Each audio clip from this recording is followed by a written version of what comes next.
Hindi lisensyadong baril at bala lang ang sadya ng mga otoridad sa bahay ng mag-amang Van at Chris Van Barol sa Tagbilaran City. Pero bukod sa mga armas, tumamba din sa mga otoridad ang 18 paso ng tanim na marijuana. May nakita ring mga seedling at tuyong dahon ng marijuana.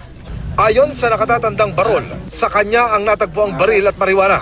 Alam daw niyang illegal ito pero katwiran niya. Tambal lagi. Tambal ako, di na ko mo sabo. Kana mayong take smoke. O malilip di na ko mangitag sabo.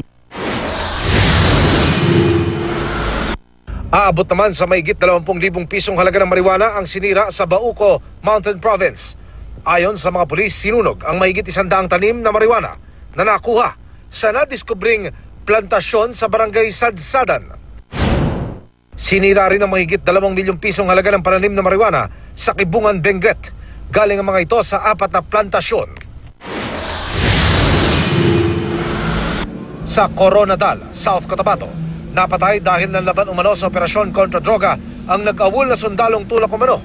Si John Eric Cordero ay nakulong na rin noong 2017 matapos makuha na ng mahigit 2 milyong pisong halaga ng iligal na droga.